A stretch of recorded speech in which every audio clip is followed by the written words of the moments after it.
ನಮಸ್ಕಾರ. ಗೌತಮಿ ನ್ಯೂಸ್ ಕರ್ನಾಟಕ ಬೆಳಗಾವಿಯಿಂದ ಹೊಸ ಅಪ್ಡೇಟ್ ಬರ್ತಾ ಇದೆ ನೋಡಿ. ರೈಲು ಹೋರಾಟ ಸಮಿತಿ ರಾಮದುರ್ಗ ವತಿಯಿಂದ ಉಪವಾಸ ಸತ್ಯಾಗ್ರಹ.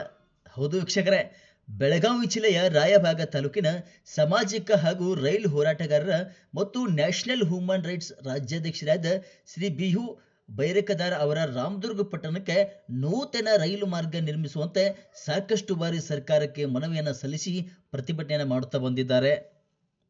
ಆದರೆ ಇಲ್ಲಿವರೆಗೂ ಕೇಂದ್ರ ಹಾಗೂ ರಾಜ್ಯ ಸರ್ಕಾರದಿಂದ ಯಾವುದೇ ರೀತಿಯ ಪ್ರತಿಕ್ರಿಯೆ ದೊರೆಯದ ಕಾರಣ ಮುಂಬರುವ ತಿಂಗಳು ಅಂದರೆ ಆಗಸ್ಟ್ 11ನೇ ತಾರೀಕಿನಿಂದ ರಾಮದುರ್ಗ ಪಟ್ಟಣಕ್ಕೆ ರೈಲು ಸಂಪರ್ಕ ಕಲ್ಪಿಸುವಂತೆ ಒತ್ತಾಯಿಸಿ ರೈಲು ಹೋರಾಟ ಸಮಿತಿ ರಾಮದುರ್ಗದ ವತಿಯಿಂದ ತಹಶೀಲ್ದಾರ್ ಕಚೇರಿ ಮುಂದೆ ಉಪವಾಸ ಸತ್ಯಾಗ್ರಹ ಕೈಗೊಳ್ಳಲಾಗುವುದು ಎಂದು ಇವತ್ತು ರಾಮದುರ್ಗ ತಹಶೀಲ್ದಾರ್ಗೆ ಮನವಿ ಸಲ್ಲಿಸಿದರು.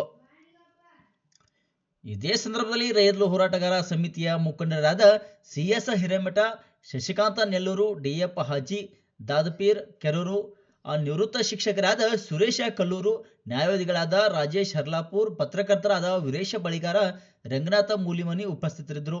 ಮುಂದಿನ ಸುದ್ದಿಯೊಂದಿಗೆ ಸಿಗೋಣ. ಅಲ್ಲಿವರೆಗೆ ನೋಡ್ತಾ ಇರಿ ಗೌತಮ್ ನ್ಯೂಸ್ ಕರ್ನಾಟಕ. ವರದಿ ಅಲ್ತಾಫ್ ಬಾಯ್ ಸರ್ ಮುಲ್ಲಾ, ರಾಮದುರ್ಗ. ಸಂಪಾದಕರು ಭರತೇಶ್ ಪಾನಕನವರ್, ಜಮಖಂಡಿ. ನಮ್ಮ ಪದಾಧಿಕಾರಿಗಳು ಕೂಡಿ ಉಪವಾಸ ಸತ್ಯಾಗ್ರಹ ತಮ್ಮ ಆಫೀಸಿನ ಎದುರಿಗೆ ಪೆಂಡಾಲ್ ಹಾಕಿ ಕುಂದ್ರೋದು, ಅದಕ್ಕೆ ಮನವಿ ಸಲ್ಲಿಸ್ತೇವೆ. ಇದಕ್ಕೆ ನಮ್ಗೆ ಅನುಮತಿ ಕೊಡಬೇಕು. ಇದಕ್ಕೆ ಒಂದು ಲೆಟರ್ ಕೊಡಾಕ್ತೀವಿ ಸರ್. ನಮ್ಮ ಸಾಹೇಬರಿಗೆ ಹೇಳಿ ನಮಗೆ ಅನುಮತಿ ಕಳಿಸ್ಬೇಕು.